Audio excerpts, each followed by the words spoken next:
Microphone check 1 2 1 2. Microphone check 1 2 1 2. Happy New Year, everyone. It's your boy DJ Mad Scientist. Yes, I am back. I am back. I've been away for a while. Been away for a while. Took the last 2 weeks of the year off and decided to come back strong in 2026 with my weekly hot takes show. Okay. Um, Man, all I can say is 2026 is not to be undefeated, is not to be defeated. No, I mean 2024. I think that was the year of uh who is it? The comedian Cat Williams. I think he set that year off. But that was like a one off that kept extending. 2025 had some good things, had some things that happened. I kind of feel like 2026 is going to be a constant, continuous, just influx and inflow of just craziness happening, just crazy stuff happening. And as much as I want to try to avoid talking about politics, I think it's going to be pretty hard. It's going to, I mean, I don't want to talk about politics, to be honest, but it's going to be hard not to. I mean, politics is just taking up all the oxygen in the room. There's nothing else that we can really get into. Hip hop doesn't even, I mean, seems a little tame or not. We are going to talk about the biggest news in hip hop. But before we get into Dochi and Aiden Ross and their beef explained, I kind of want to just go over this shooting in Minneapolis, which, nobody is surprised. Nobody is surprised about this, which is the crazy thing. I mean, the fact is, everyone kind of expected something like this to happen. I'll be honest with you. I'm surprised that the victim is a white woman. I'll tell you that. Um, I'm surprised that the ICE officers would actually take their gun out and shoot someone who's obviously a white woman. I mean, and they shot her in the face, which is unfortunate. Um, she's unalive, and right now, as I look back at the TV screen, there's I don't know, is it protest or is it a visual? Is it, are they just out there just saying, hey, singing songs and we're so sad she died? Vigil? Or is it gonna turn into something more? Um, I can't say that it will. I don't think it will turn into anything more. But as a black person, I would say I'm watching, because at the end of the day, if they're shooting white women in the face and then just straight up denying that it actually happened, I'm sure a lot of you guys have seen the video, and they shot that woman straight in the face, dead in the face. I mean, you could see the person in the video. If you watch the video, you could see him like get ready, get set. Got her. He didn't even care. And the president, Trump, he didn't even try to say, well, let's see what happened. I don't know. Let's get more information. Nope. He went straight to, she was a domestic terrorist and we got her. And just spewing propaganda that is not consistent with the facts. But anyway, let me give you the official USA Today update. This is the source that I'm getting. This is from USA Today. ICE shooting live updates. Vigil. I know what the word is. I'm not saying it right. Vigil. Hell for Renee Nicole Good. Woman fatally shot by ICE. She's got a nice European name. Renee Nicole Good. And she has red hair. So she white. Minnesota state officials on Wednesday urged the public to remain calm after a federal immigration agent shot and killed a 37-year-old woman in Minneapolis, quickly sparking protests in the city. Minneapolis City Council President Elliot Payne identified the woman shot as Renee Nicole Good and did multiple outlets, including the Minnesota Star Tribune, which cited her mother. Other officials did not name the woman but provided further information. Representative Ilhan Omar described her as a legal observer, and Senator Tina Smith says she was a U.S. citizen. That part. Minneapolis Police Chief Brian O'Hara said it does not appear the woman was the target of any law enforcement investigation or activity. So she's just a regular old citizen, just being out and about.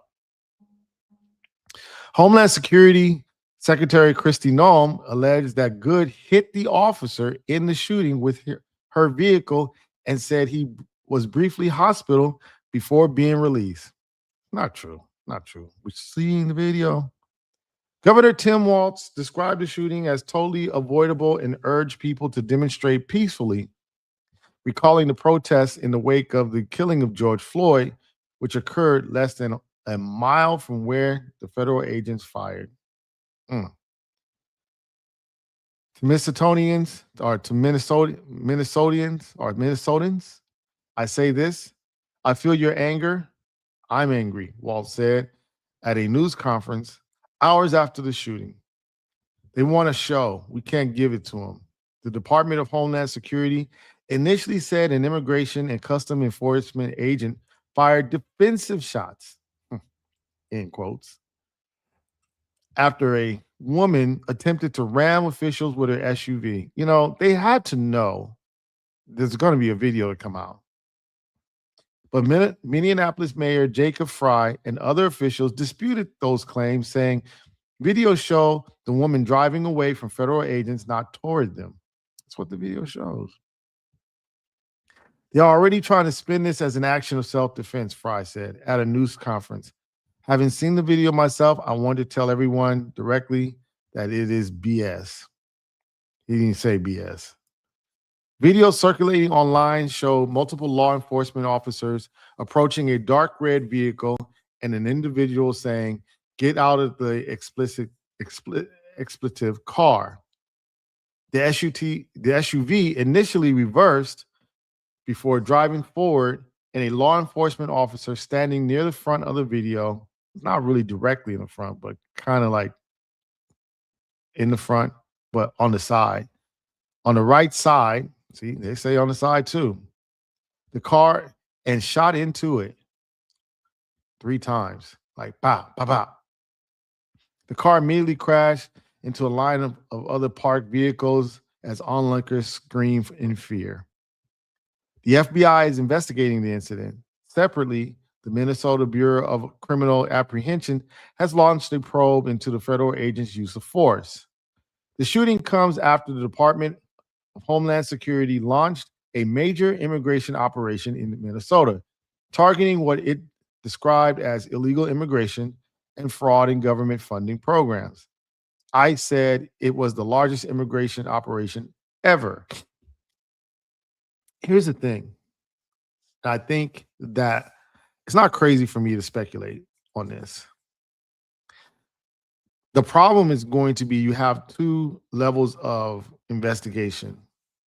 You have the FBI, which is controlled by the federal government, which essentially is controlled by Trump.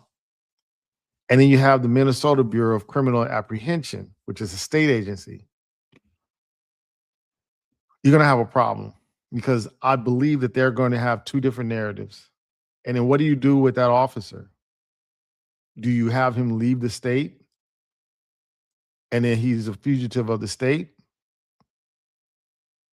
And then if he goes to a different state, the other states have to like cooperate with the state, with Minnesota, because you don't want a situation where, you know, let's say he goes to Texas and Texas is like, we ain't giving him up. Okay, well, hey, every fugitive that wants to leave Texas and go to another state, well, I guess Minnesota will not cooperate. That's going to be a problem.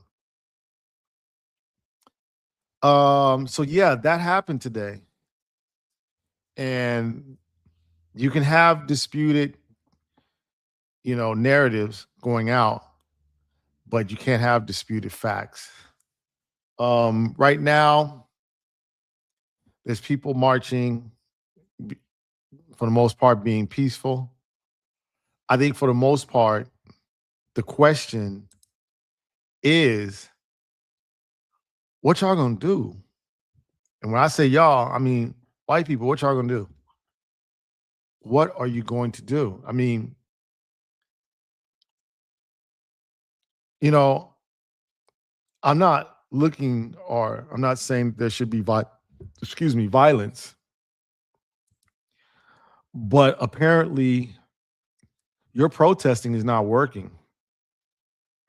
And it is very clear to everyone who watches, black people are just not involved in this. The black masses are just not involved. Me being one of them. I watch it. I want to see what's going on.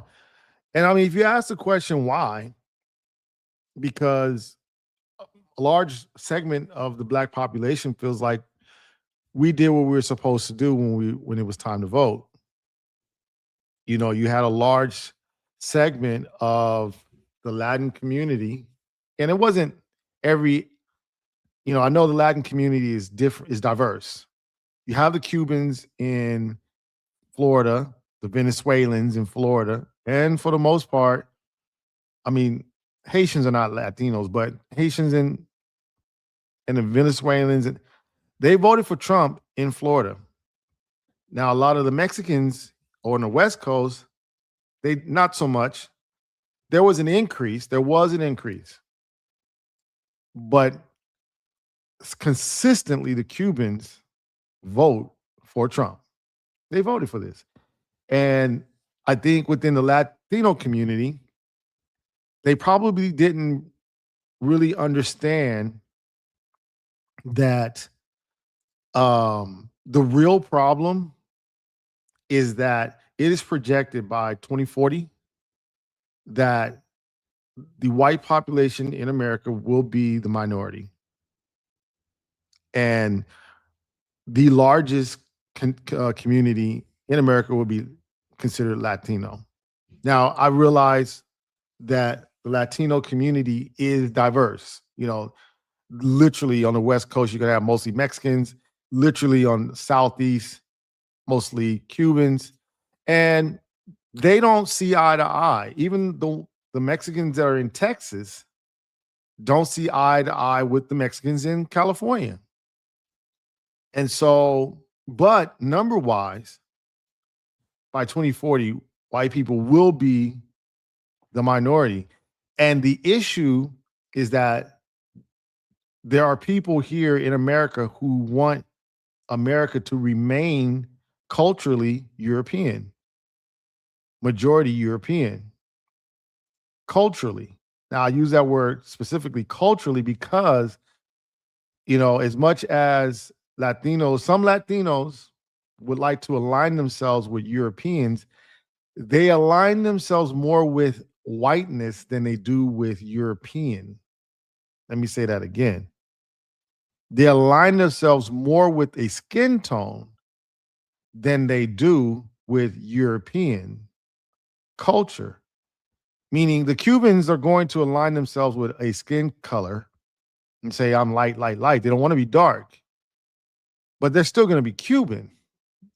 They're still going to eat the same kind of food they eat. They're not going to start eating English food or Irish food or French food. They're not going to all of a sudden start, acting like a wasp. No, they're going to act Cuban. They like salsa. They're not going to start listening to, you know, classical music. And that's the issue that we're dealing with. So a lot of black people felt like, listen, this is coming and this is real.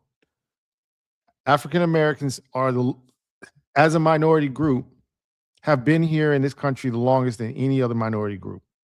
We've been here longer than the Asians, been here longer than the Latinos. Now I know a lot of people were like, whoa, whoa, whoa, whoa, whoa, whoa, whoa, whoa, mad scientists. I mean, come on. The Mexicans were here before the Africans. Yes, but they were not, the Mexicans back then were not called Latinos. Latino is 19 came in to play in 1970. Let me check my sources, make sure the demographic Latino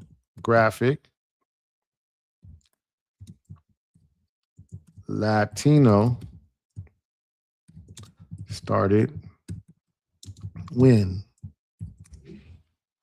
I just want to make, I always like to make sure I'm right. Yeah, 1970s. Before that, I have a lot of Mexican friends, and I've asked them that were born, before the 70s, and their birth certificate says white. In fact, it says people of Latin American descent were often classified as white in the census. So that's why I say Africans have been here, longer. The only other group that was here longer than us was obviously the Native Americans. Okay. So what that means is the point I'm trying to make is, for the most part, many of us, not all of us, but many of us voted against Trump because we knew and we believed that white supremacy was going to be in the forefront if Trump had won. Because we know what their fear is. Ultimately, what they are afraid of is becoming a minority in the United States. Culturally, even if Latinos consider themselves white skin, they don't consider themselves European. There's a lot of Mexicans who say, oh, I'm light skinned. So they're happy to be of white skin, but they're not going to start adopting European ways. And more importantly, the issue is voting. See, we have something very unique in this country. And I know you guys are like, is this hot takes? Yes, this is hot takes. It's political. Listen, I've kind of accepted the fact that I'm going to talk about politics in 2026. I didn't want to do it, but here I am. And this is where my education is. So I'm pretty qualified to talk about it. But the one thing that we have in this country is voting rights. Okay. They don't have that in many other countries. That's the problem with Venezuela. They don't really have free voting. That's the problem in a lot of different countries. So the power within the nation is not divided equally. We are, no matter how much money you spend on a campaign, Elon Musk could spend $1 billion trillion on a campaign, but at the end of the day, he only gets one vote. All he can do is try to influence more than one vote.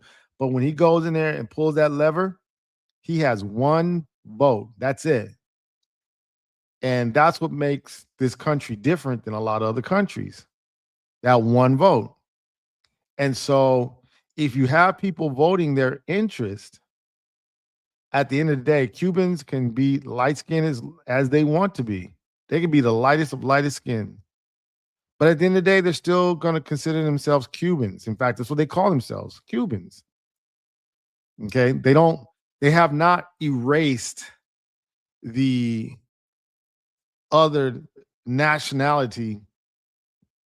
In fact, they put it first. I'm Cuban American. Or me, I'm African American. Okay. We always put that other nation first. And historically, any nation in which you have that much diversity eventually fails every time. Diversity in any nation is undefeated, or empire is undefeated, because you don't have one national narrative. That's why, for the most part, if you look at Chinese and history, if you look at the history of China, it's always a fight between one or two narratives, two national narratives. But at the end of the day, two narratives are not going to coexist. They're like, look, this is the Chinese way. And there have been times where in certain dynasties that a different way has come around. But for the most part, they're keeping the Chinese way. They may say, okay, the Chinese way has adopted, but they're not tolerant of having different cultural ways. Whereas if you look at the Egyptian or the ancient Kemetic, they were a diverse empire. You look at the Roman Empire, it was very diverse. And the Romans allowed for diversion as long as that cult or that group did not threaten national security, did not threaten the state. Go ahead, handle business. There's been in Rome, there were very few cases where they said, okay, no, we got to handle this. And you got to like take history of Rome in order to understand, like the Bacchus or the cult of Dionysus. They had to go because they were a direct threat to national security. Number one, they were mostly led by women. Okay. And then these women they were accused of having sexual mores to try to influence the paterfamilia, or the men who actually held the power, try to steal their possessions and things like that. So Rome said, nah, we got to take you out. Part of the reason why the Jewish community lasted so long in the Roman Empire is because Jewish people weren't trying to recruit new Jewish people. They were like, either you're born Jewish or you're not. Part of the reasons why Christians were such a problem for the Roman Empire, because Christians wanted to recruit everybody. That was it. If they had just been a nice little cult by themselves and said, hey, we're just doing our thing. If you want to join, join. No, Christians were out actively recruiting. Okay, that's just what they do. And then if you look at the British Empire, same thing. They got so big. Well, that bigness created diversity within itself. You had places in Africa, Caribbean, Nigerians are going to be different than Jamaicans. Jamaicans are going to be different than the Indians, the Southeast Indians, and they're going to be different than the Taiwanese. Yeah, the British Empire had Taiwan. And everybody's going to be different, diverse, including Canada. That's a whole diverse country. And eventually everybody had their own way. They wanted their own independence. And Britain just had to give in. It was too big, too expensive to hold on to. So getting back to the point, America is at that point. Everybody wants to be part of their own little group. And they want to be a part of that group and just isolate themselves, partition themselves. There's no like universal America, like where everyone says, I'm just American. I'm not something else American. I'm just American. Even white people who say, no, I'm just American. But race is a made up construct. We know that now. If you believe that race is a real thing, then your level of education is just, probably high school. But everybody above high school knows that race is a made up construct created by Europeans, by the way. And it was never even a thing prior to the Ma'afa, or the period of enslavement. Never a thing. They just had to use it in order to create laws in order to protect the property of plantation owners. You got to create this little thing. They do it in the stock market too. You got stocks, you got bonds, you got ETFs. These are little instruments. They call them instruments. Little instruments in order to um, create and maintain wealth. Well, race is also an instrument in order to create and maintain wealth. And whiteness is a made up construct. So the point I'm trying to make, and I'm going to get off this story and go to the main story next, is that there's a problem in America happening, and the Trump administration and many of the people in the Trump administration, whether they're now, don't be confused. I know you're saying Marco Rubio is Cuban; he's not white. Doesn't mean that he is not subscribing to the altar of white supremacy. White supremacy has no color because it's a made-up construct. It's about power. So Clarence Thomas, who is clearly black, he's not even close, but he wants power and he wants wealth. So you got to subscribe to white supremacy. If I wanted to make more money as a live streamer, I would subscribe to white supremacy, because it's not about the color of my skin. Clearly, I'm not white, but it's about understanding that in order for me to obtain wealth, I need the backing of power.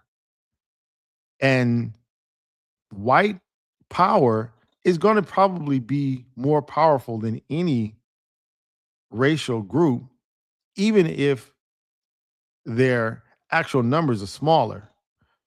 Why? Because white people tend to be a little bit more unapologetic. Okay. That's just my opinion now. I have no source to give you on that. That's an opinion that white people tend to, we know by their voting. You have white evangelicals who claim to be hardcore Christians, and yet they voted for Trump, who is not a Christian at all, has probably disobeyed every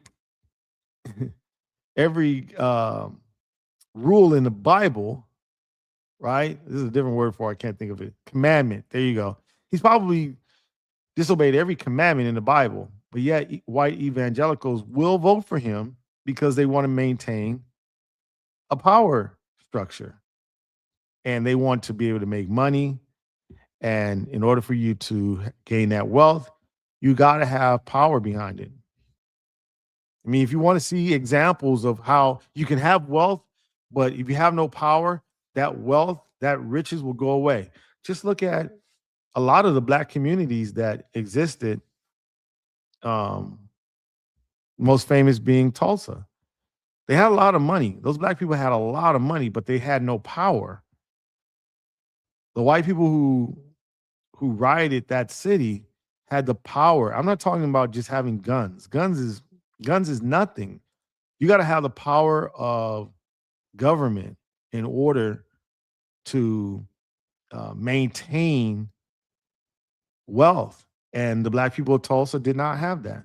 Same thing happened in North Carolina in the 1890s, I believe. They voted themselves in, black people, Charlotte, North Carolina. They did all the right things, voted, got into political positions, but they did not have the backing of the state level, the county, the state, and the federal government. Conversely, when Board of Brown versus when they had to segregate schools, desegregate the schools, you had George Wallace says, "Nah, it ain't gonna happen. Not under my watch. He said that, but he did not have the power of the federal government in order to maintain that position. In fact, the opposite position was no, you're going to integrate these schools, and the federal government is going to come in and make sure it happens. That's what this fight is all about. It's about power. It's one thing to have culture, and yeah, everybody eats your food and everybody dresses the way you want to dress. But if you have no power, at the end of the day, you just whistling in the wind. You just talking. You ain't even really saying nothing. It's like whatever you're saying doesn't even matter. You have no power. Um, Before we get into the next story, I want to share something with you. I think you'd be very interested in this. I hope you'd be very interested in this. We got the Mad Scientist merch shop. If I turn the camera on, you'd see I have my Mad Scientist, DJ Mad Scientist hat. Dad hat. There we go, right there. Nice little dad hat. Got Mad Scientist hoodies, beanies. It's the winter time. Get your nice beanie. Or you can get ready for summer. Get your Mad Scientist t-shirt. Okay. All you gotta do is go to the just go to the QR code right above, top left for me, right for you. Scan it, and boom, go on there to the store. I got a lot of other things on my website too. You can look into. I'll let you figure that out. But got some things. You like mixes. You like listening to me on the radio. You want to hear some of the music that I have. Definitely go to the website. All right. I want to start this next story off with something that a lot of people don't know. Black families did own enslaved Africans in the U.S., though it was a small minority, often motivated by complex reasons like protecting family members from sale or by economic gain, with notable examples including the Richards family in Louisiana and Anna Kingsley in Florida, Antoine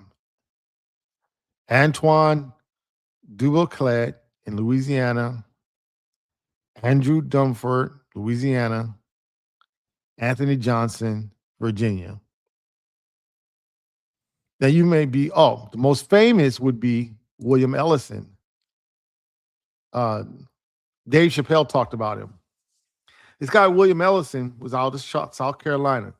He was a former African-American enslaved person. So he was actually enslaved. But during that time, sometimes people could, go out and make money on their own, and they would give half to their owner, and keep some. So eventually, over time, they could buy their own freedom. Well, William Ellison was named April by his master when born into slavery about 1790 on a plantation near Winnsboro, South Carolina. The name indicated the month he was born, which was common slave naming practice at the time. In 1800 to 1802, the man April was documented as owned by William Ellison of Fairfield County, the son of Robert Ellison, a planter. William Ellison apprenticed young April at age of 10 to a cotton gin maker, William McCright of Winboro. This would provide him with a highly valuable, highly skilled trade to make a living as an adult. Cotton gins were in demand, integral to the profitable processing of short staple cotton. The invention of the cotton gin at the end of the 18th century led to the widespread cultivation of short staple cotton across the uplands areas in the Deep South, establishing the Black Belt and stimulating widespread changes to land use. Hundreds and thousands of new settlers were attracted to the region, and they created pressure from the federal government to conduct Indian removal from the Southeast in what became known as the Deep South. This also resulted in the forced migration of more than 1,000 enslaved from the Upper South to the Deep South to the domestic slave market, as slaves were sold to develop and labor on the new plantations. April Ellison completed his apprenticeship after 6 years and continued to work at the shop as a hired hand. Most of his earnings went to his master, as April was an enslaved African who was hired out. But it appears April was allowed to keep a portion of his fees, as he later purchased his freedom from Ellison. It was common practice, according to black codes of the South Carolina and Louisiana, to pay slaves for labor performed on Sunday. April continued to learn the variety of complex skills related to cotton gin making and repair. He also learned blacksmithing. Now, fast forward, this brother here got his freedom and owned a lot of enslaved Africans. I mean, and he was so good at it, according to Dave Chappelle, that even the white people were like, "Wow." And I mean, he hung out and he was one of them until the Civil War. And that's when a lot of these black families lost all their wealth.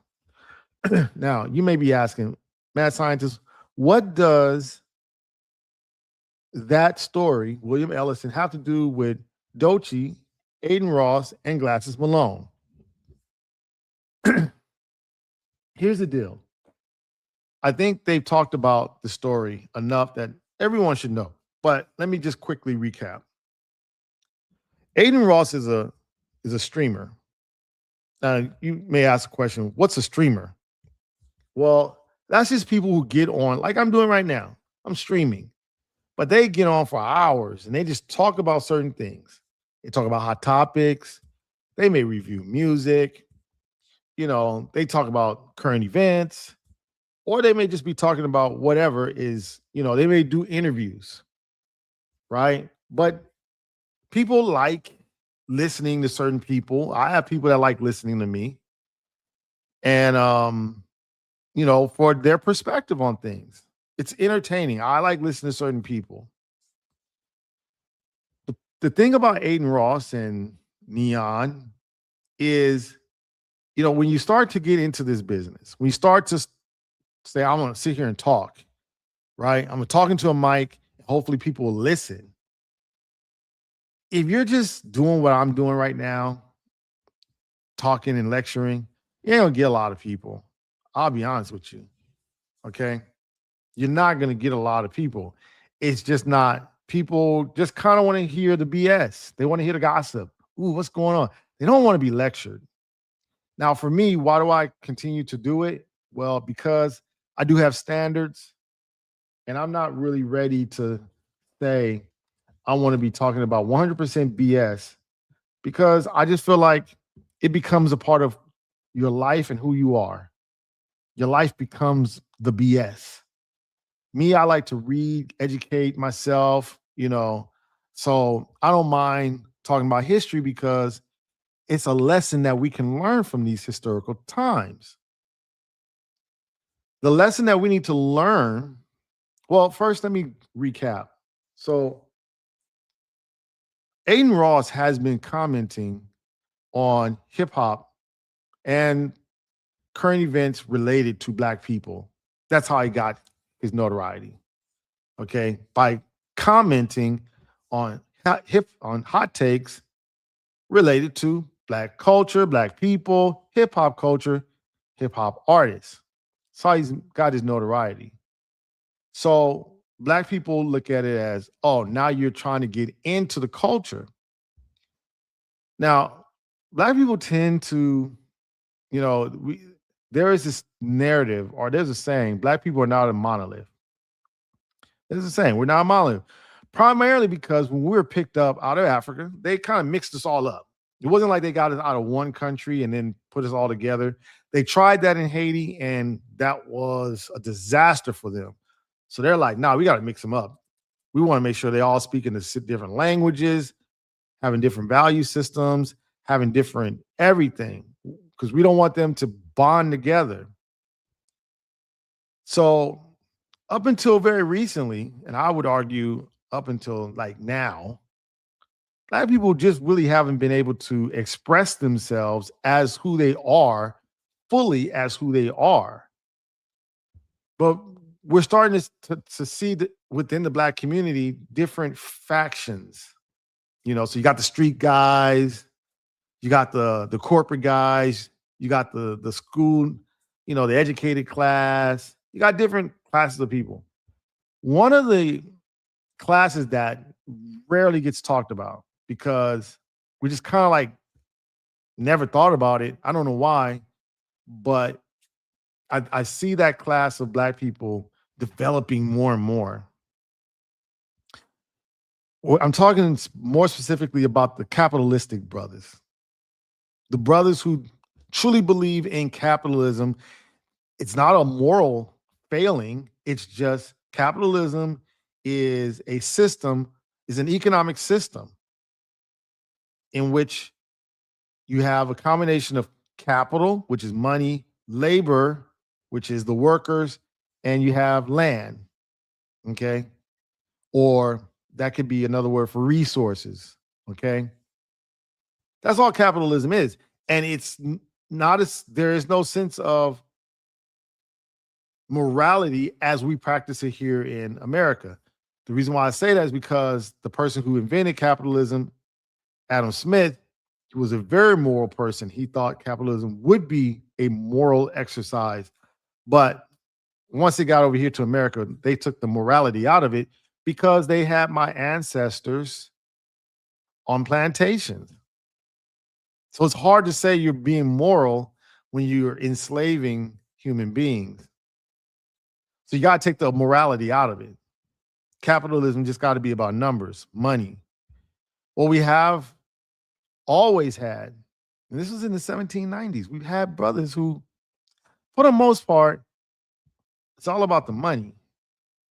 And William Ellison was one of those who decided, hey, man, I'm free. I could go up north and be an abolitionist because I know the pain of being enslaved, but he decided to stay in South Carolina and own some Africans, get free labor and whatever else he got. And because of that, he got wealthy. All right, let me bring it back here. Everyone is talking about Glasses Malone and what he said to Adin Ross. I'm going to just spoil the alert right now. I totally agree with Glasses Malone. Now, would I handle it the way Glasses Malone handles it? No, I would not. I'm not a street dude. Clearly, I'm not a street dude. I would not choose to handle it that way. I would handle it different. I would pretty much ignore it and go after what I feel like is the most important thing to have in this country, which is power. We don't have everybody voting within the Black community. We need to get our numbers up. Like, Black men are low. We're lower than the sisters. And I think it's time that we focus on that. And Adin Ross is nothing more than a distraction. Like, for the most part, I've seen universally Black men saying, except for WAC 100, but I think WAC 100 has come around. Okay, to his credit, he's come around. I mean, because you have too many other Black men who's like, we're not messing with Adin Ross. Adin Ross is a white supremacist. He's clearly a white supremacist. I've written about it. I don't mind saying it. And we just not messing with that. Not when, it's one thing we can argue about Trump. I'm not a Trump supporter, but Trump is about money, right? Adin Ross is just about shaming Black women. It's hard to rally around that. Now I understand why some Black men get caught up into it because, like William Ellison, they're just about the capitalism. They're about the dollar. And we've been like that. This is nothing new. William Ellison existed in 1790. Okay. He's dead, and gone. But he was about the money. So when we see people like DJ Academics, who you would think he's a very educated brother, very smart. He knows everything I know. He's probably read a lot of the books I read. But yet he chooses to consistently go on the side of I gotta make this money. Okay. There's other people that are out there, very notable, that are going to go money first. All right, my people next. Okay. If they even claim to have my people. So the point I'm trying to make, and this is what I want to discuss, because everybody's talked about the different narratives. They talked about the glasses Malone. They talked about the, and he pretty much um went after Adin Ross and said, listen, we're going to handle this situation and we're going to handle it on the street level. He put it on Crip, 7th Avenue Crip, I think that's what he said, which means that it's going to be some street stuff.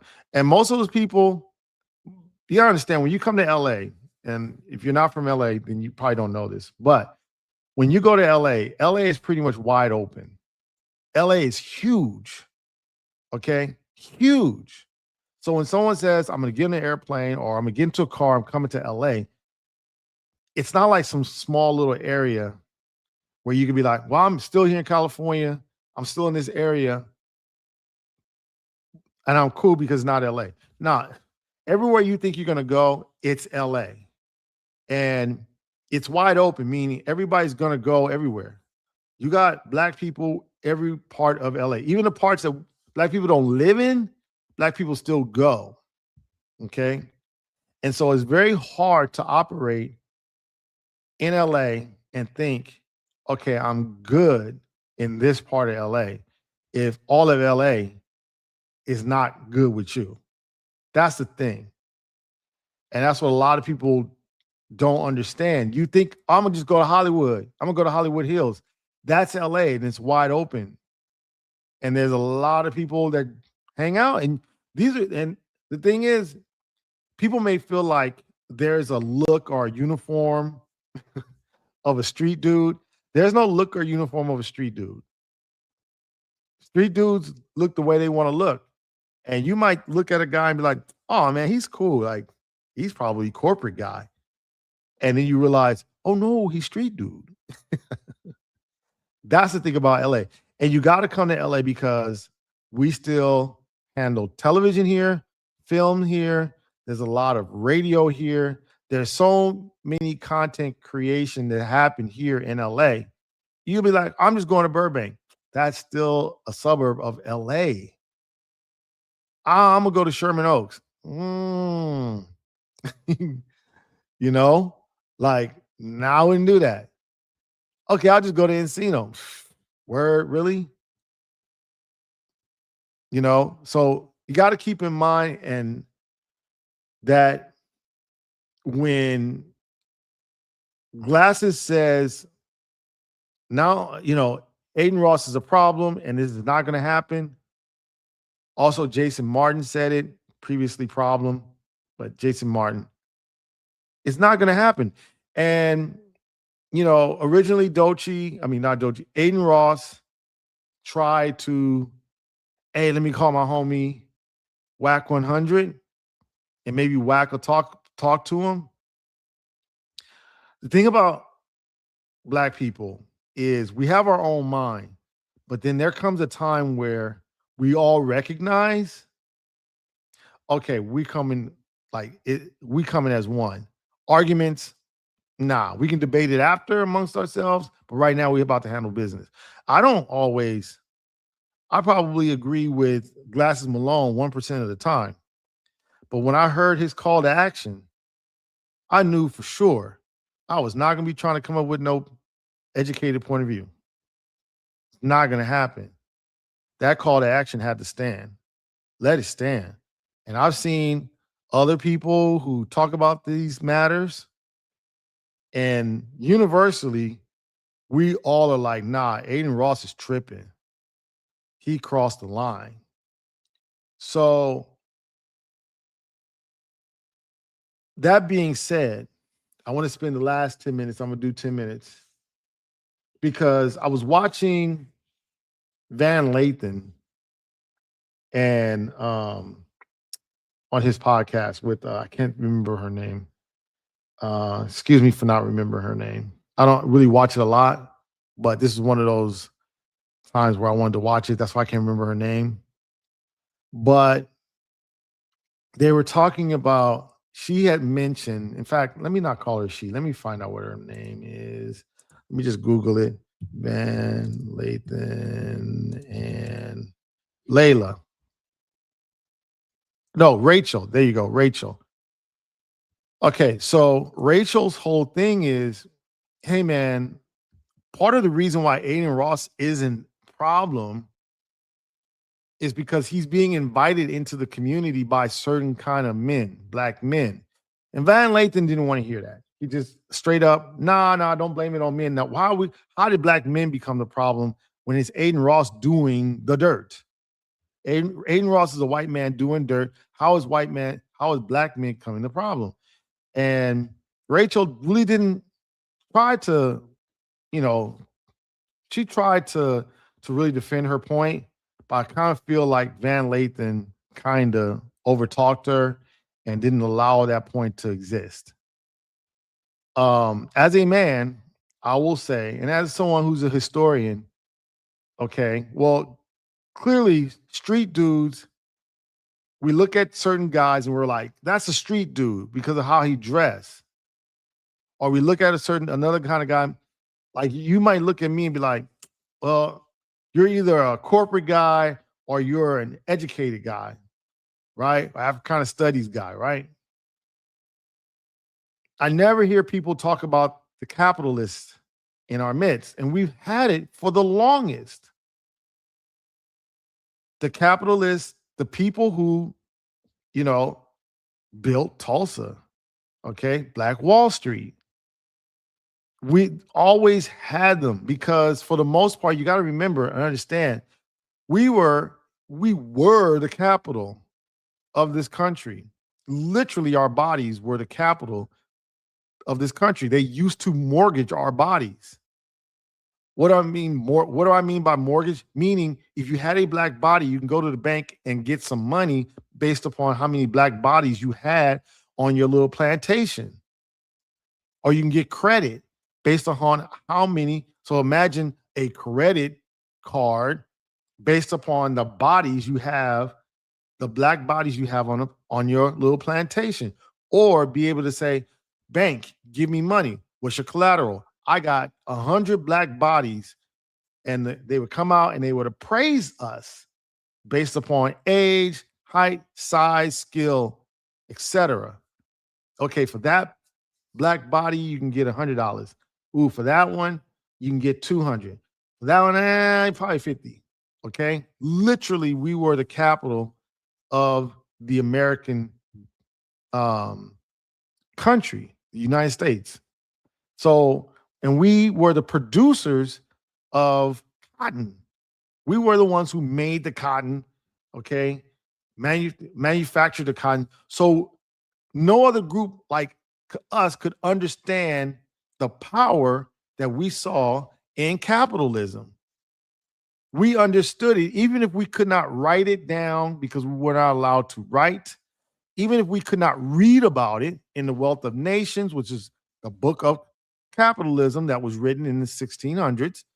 We couldn't read about it, we couldn't write about it, but we understood it, okay? Because every part of us was capitalism. So once we became free or emancipated, we were just going to be capitalists. That's how we got into sharecropping. The problem is that in capitalism, you need cooperation from everyone involved. And we were not afforded that cooperation. In fact, a good book to read is The Souls of Black Folk, chapter 8 by Dr. W.B. Du Bois. And he breaks down the sharecropping system down to a science. Okay, that's Souls of Black Folks, chapter 8. What's the name of the I'll give you the name of the chapter. Souls of Black Folk, chapter 8. Okay, it is called The Quest of the Golden Fleece. Essentially, it's Black people chasing that money. Okay, the problem is we did not have power and we did not have cooperation, but we still had the mindset. And so, fast forward to our time in the 1980s and 90s, you had these brothers. They were not gangbangers. Where I was from, they called them hustlers.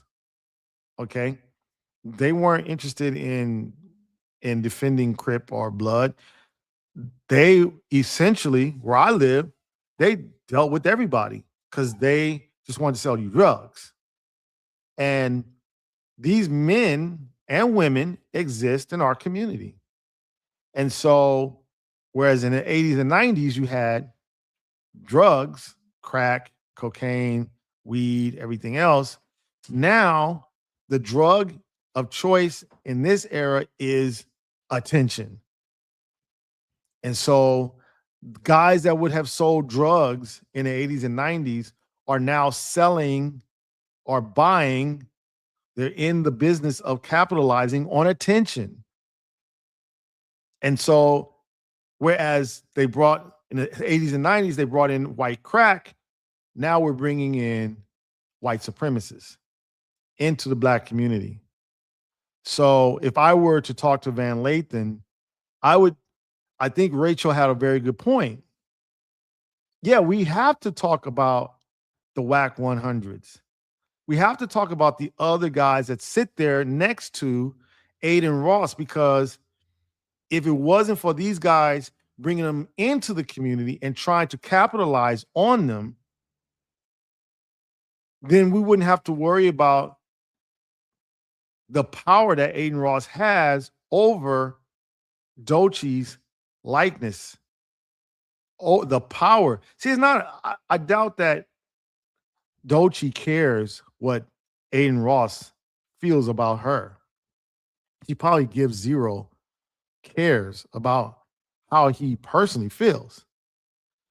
The problem is that Adin Ross has power, not just wealth, but he has power. I can call the president, Donald Trump, and then the president can then say, I don't like Dochi, low IQ, blah, blah, blah. And now Dochi has to worry about her life, which is the most valuable thing she has. It could not go the other way around.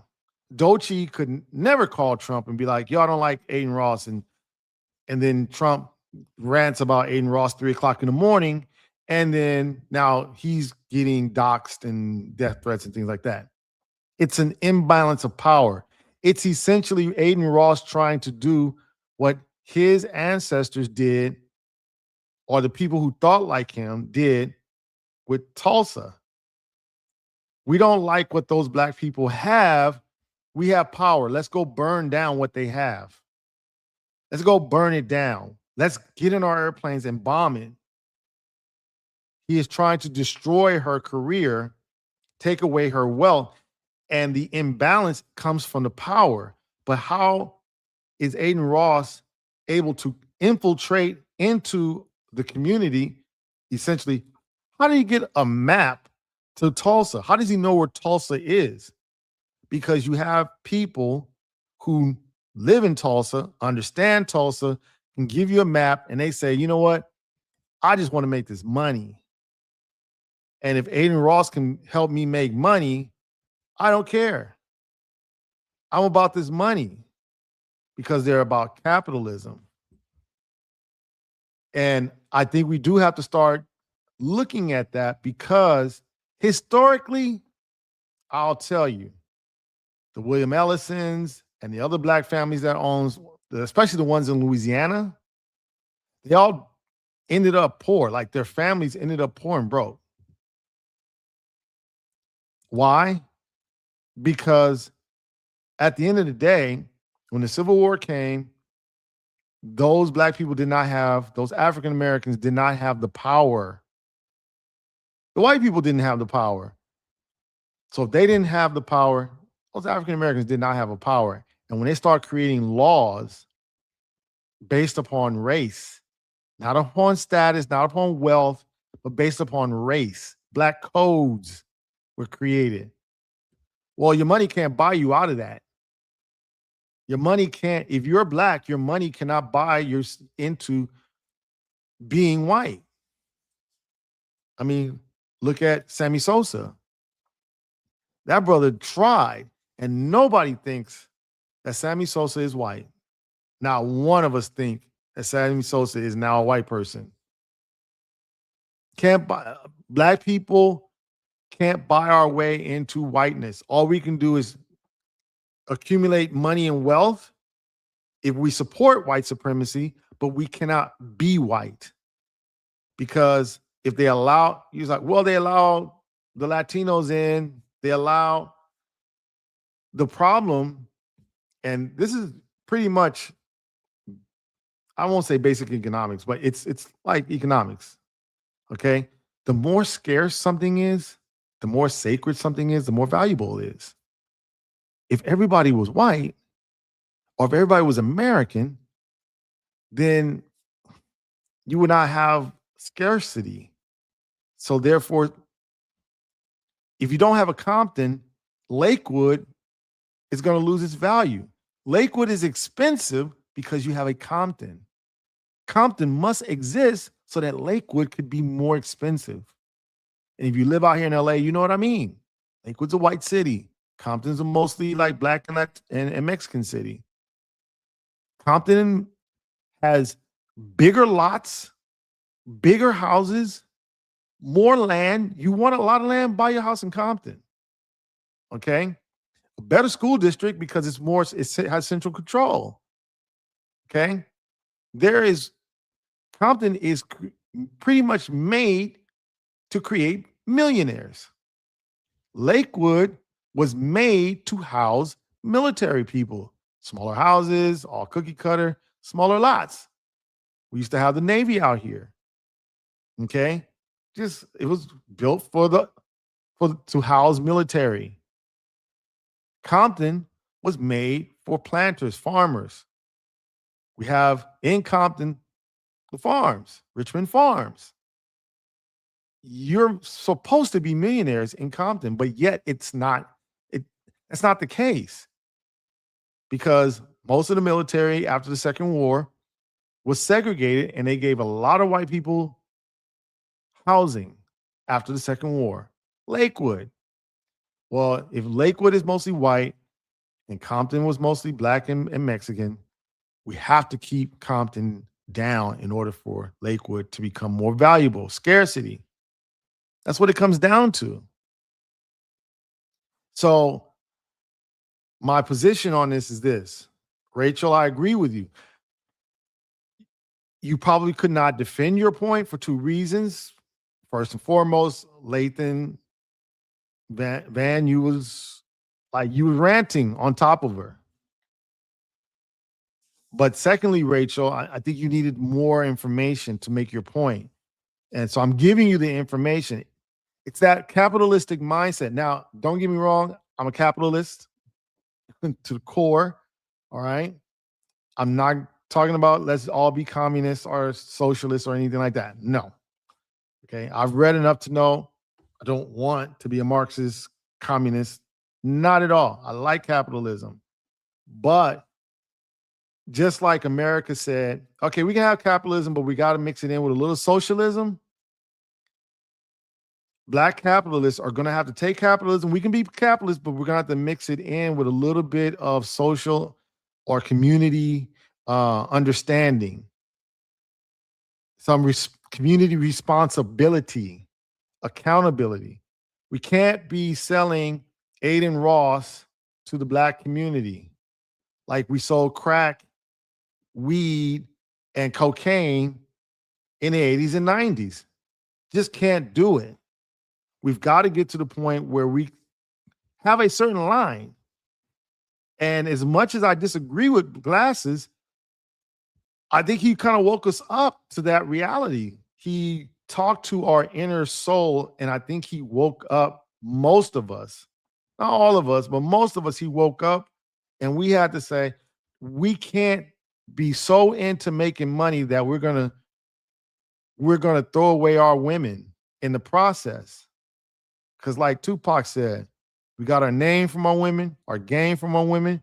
Why do we berate our women? Why do we hate our women? And he told us that. And I'm afraid that unless we capitalistic black men get together and have an understanding, we're going to find ourselves destroying our community. And if we think for a minute that we can just be rich enough to get past it, well, a lot of us like to say, and I don't like it. I don't love it like, oh, I love it. I love it like as in like I roll my eyes when people are like, oh, we got to be more like the Jewish people. And I'm like, do you really know Jewish history? What do I mean? Well, yeah, they during the Roman Empire, they were able to mass up a lot of money, take it down to Palestine, mass it up, and build the temples and everything. And they thought, hey, we're not going to be against the Roman state. We're going to, you guys do your thing. We're just doing our thing. And we're going to have these synagogues and we're not trying to recruit, but we do like to send a little money back home to, Palestine. We just like doing that. And for the most part, Rome was like, all right. And at some point in time, Rome was like, we're broke. Huh? How do we get some money? We're going to go over there and get the money from. Yes. Let me I'm going to end with this rebellion against Rome. Yes, the Great Revolt leading to the temple's destruction. Okay. The key rebellions, the cause, the Great Revolt, First Jewish-Roman War, 66 to 70 CE. The cause, financial exploitation, Roman disrespect for Jewish customs, sacrilege by Genius Florus, and anti-Roman zealot activities. But the first and most important thing is the Romans wanted that money. Yeah, they just wanted that money. The second one, the Kitos War, causes heavy taxation. Okay? I mean, come on. So if we think that we can go and make this money and just segregate ourselves and just be all right, no, eventually they're going to come after us. 'Cause that's what they do when they need that money. They're going to come and they're going to get it. They're going to take it away. So as black capitalists, we're going to have to keep that in mind. Educate ourselves, keep that in mind so that we don't have a situation where we are selling white supremacists like Adin Ross or Neon, okay, or Andrew Schultz. We're not selling them into our community like we sold crack cocaine in our communities. Eventually, like Biggie said, all the money you stack was the money for bail. You get all that money, but they're going to take it. Shout out to Puffy. He got all that money, became a billionaire, and they took it. Shout out to Kanye West, became a billionaire. They took his billions in one night. Some of the banks were like, no, you can't put your money with us. We just don't want your money with us. That's reality. That's real. All right, y'all, listen up. I'm going to get out of here. See y'all next week. Please like and subscribe. If you like what you heard, please like it. If you want more of it, subscribe. Go to the website, get some merch. It looks really good. Leave your comments. Leave all your comments on the YouTube. Once I close it out, get the YouTube up. You can leave all your comments. I do answer all comments. Like somebody said, you guys so crack, stupid. First of all, I disagree with you. I'm not stupid. Okay. But you can send all your little comments, all your little sly little things. I usually do comment on them. I'll answer it. And I'll see y'all either on Friday, where we're talking about music marketing. I'll see you next week. Okay. It's your boy DJ Mad Scientist. Thank you guys very much for coming through today. Whether you hate it or not, whether you hate it or love it, I appreciate y'all for being here. Talk to y'all.